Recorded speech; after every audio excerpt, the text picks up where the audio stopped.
Where'd Spider-Wars go? Spider-Wars! Come out and play! Tag! As a gamer, I'm sure you have a lot of titles under your belt, some of them challenging, some of them with powerful narrative, and some that are just dumb fun. But there's always one game that always comes back to mind and gives you warm feelings and love. Mine was Spider-Man on the PlayStation 1. I've played so many games and I've replayed so many games as well, but I mean it when I say this. I've never played a game as many times as I had Spider-Man from 2000. I honestly believe this was the first video game I actually played, and if it wasn't for this game, yeah, sure, I might have been a gamer, but I don't think I would have appreciated games as much as I have today. Before Insomniac's Spider-Man, everyone always said the movie tie-in title of Spider-Man 2 was the best game for the character, but not me, bubs. My first option was always this game. You can look at it today and see that it might not be as graphically competent as Spider-Man 2, and even other titles in that matter, but Spider-Man on the PlayStation 1 has one thing many of these Spidey games do not, and that's heart.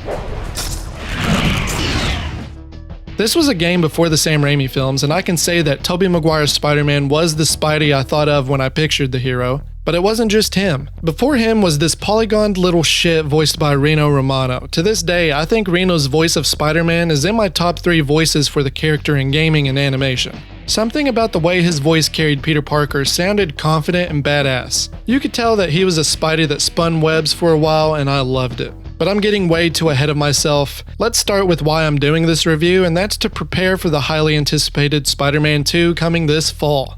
This is only the start of several video game reviews that I will be fully dissecting and giving my thoughts on. I'm going to try my best to review every console Spider-Man game, starting from the Neversoft classic Spider-Man from 2000. If you haven't already, please consider leaving a like and subscribing to the channel so you don't miss out on any videos like this in the future. Grab your mask, webhead, as we go down the road to Marvel's Spider-Man 2. The history I've been able to find on this game is very limited, so this section is going to be brief. Spider-Man was released in 2000 from Activision-owned company Neversoft. A lot of younger audiences may not recognize this name, but for the bubs my age know Neversoft for the creation of another classic, Tony Hawk Pro Skater. The success of that game gave Neversoft the opportunity to take the reins of developing the web-swinging superhero, and I couldn't have been more thankful for that. For starters, let's see this badass intro for Neversoft that I will never forget for the rest of my life.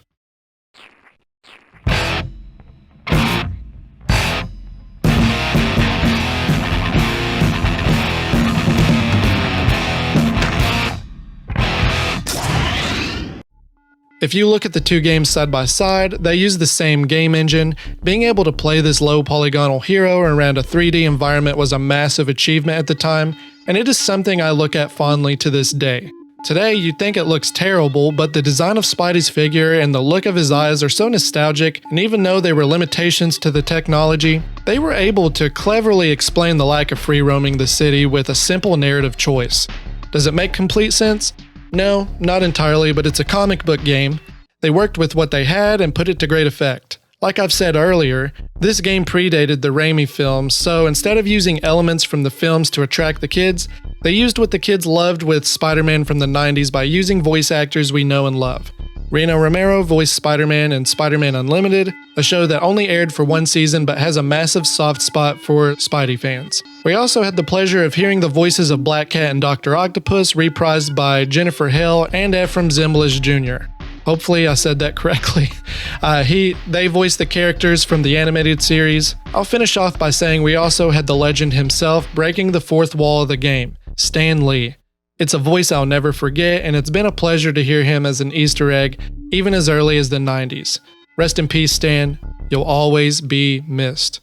The story is as 90s as you can make it. Let's make it even crazier. It's as 90s comic booky as you can make it. We start out with Dr. Octopus giving a little TED talk about basically nothing. He's talking about science and how science will save us, but also the fact that he is a scientist and a businessman, and he'll use science to help us. Peter Parker and Eddie Brock are there for the show when, wait, what? Spider-Man jumps in and steals the device behind Otto. But not only that, he smashes Eddie Brock's camera just to be a dick. It of course pisses Brock off and turns into our lovable boy Venom and wants to kick Peter's ass. And then we find out it was a ruse by Otto to get the device unaware to smoke out all of New York City with a deathly fog.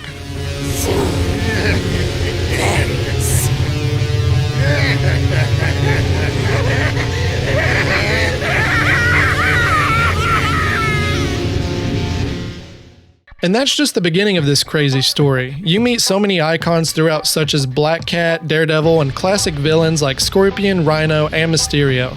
It's never as simple as looking for answers for Spidey. As soon as he suits up after hell broke loose at the Science Expo, he instantly has to stop a huge bomb from blowing up a bank and then swing over to JJJ before Scorpion silences that man forever. Yes, it is over the top to today's standards, but this was superhero storytelling at its finest for me. Iron Man who? Batman who? I could care less about those dudes. I was focused on Spider-Man thwipping around saving everyone from chaos. And it doesn't even stop there. You end up having to fight an army of giant lizards, symbiotic nightmares. Everything about this game screams comic book heaven. The boss fights were simple, but gave a charm to each battle that felt unique to each villain. Fighting Scorpion in the Bugle, fighting Venom in the parking lot, all the way down to the craziest final boss fight with Monster Ock, where the symbiote of Carnage crawls onto Otto. That boss encounter is god tier when it comes to Spider-Man fights. Is that Ock? And there's very few that have surpassed it. All of these fights feel like they're just ripped from the comic book page, and it is amazing. It's not just opinion. It's fact. Let's move over to the gameplay. We've experienced 3 games with the same style of gameplay. This, Spider-Man 2 Enter Electro, and the movie tie-in of Spider-Man from Sam Raimi. The fighting is very simple. You have 3-hit combos. You either have a 3-punch combo, a 3-kick combo, or a mixture of punches and kicks. Just like the rest of the game, it's simplistic, but back in the day, it packed a punch. Literally. And I'm gonna be honest with you right now, it still does. Spider-Man's attacks were powerful, and I felt like I was kicking ass the whole time. I was just showing my 4-year-old this game, and he was loving every second of the action, following along with Spidey while he played with his Japanese Spider-Man figure that he stole from his dad. Let's take a look at the web shooter abilities. You do have normal webbing attack, but you can do special web abilities like throwing a web ball, a web yank, web hands, and a powerful explosive web dome. A really cool mechanic that you don't see in later titles is the upkeep of web fluid. If you don't pick up web fluid throughout the levels, you will run out of webbing. For a game that was released 23 years ago, that's an awesome mechanic that might be a pain, but it does add a bit of realism to his character. In the comics, you always see Peter running out of webs and having to reload. And in the games, it either automatically reloads itself or doesn't do anything at all. It's not a complaint of the later games, just an observation and a praise of the game's design back in the day. They also gave us a special web fluid that gave us flammable webs to defeat the symbiote enemies quicker. It was badass in this, and then the sequel improves upon that in the future, but you don't really see that mechanic in any later games as well. I mean, you kind of have different web abilities in the Insomniac Spider-Man. It's not like throwing electricity webs or flaming webs, you know what I mean? What's really cool about this game are the suits you can collect. Throughout the game, you can find a special spider armor that'll give you an extra layer of health to fight against your enemies. It really comes in handy when you're new to the game. You might get your ass kicked a couple times and you'll be glad you grabbed the armor. On top of that suit though, you can also unlock other suits to permanently use throughout the game. You can get Spider-Man 2099 by collecting every collectible comic book hidden in the game. You can get the Black Suit Spidey by simply finishing the game in any difficulty. Each unlockable suit had a challenge to complete in order to unlock them, which gave us plenty of replay value. Now before we go to final thoughts, let's talk about the best game mechanic in any game ever made, and that's the swear filter feature hidden inside the cheat code screen. My cousins and I spent so many hours doing this, and I was only 5 years old. Why did I know how to spell bitch and other swear words at 5 years old? Don't worry about that. That's a story for a different day. All I can say is I had so much fun laughing at what Spider-Man would turn the words into after I hit enter. It's an Easter egg that cracks me up to this day. Spider-Man 2000 is simply one of the greatest superhero games of our time. It delivers an exciting and memorable story that has stayed in my mind for over 2 decades, and that doesn't happen in every game, especially one that old. This is the game I've played the most in my life, and if it weren't for this little comic book game, I wouldn't be who I am today. This game played a major part in my love for Spider-Man, which plays into how I try to live my life day to day. Spider-Man teaches all of us to always do what's right. If you have the power to do something, whether it's big or small, it's your responsibility to act on it in the best way that you can. And it taught me that swear words are also a little bit funny, especially if you type it in the cheat code menu. This is an easy grade of an A+. It's truly an S-tier game, and it's a game I think all Spider-Man fans should play. It doesn't matter how bad the graphics are or how janky the gameplay can be. This game was the superhero game at the time.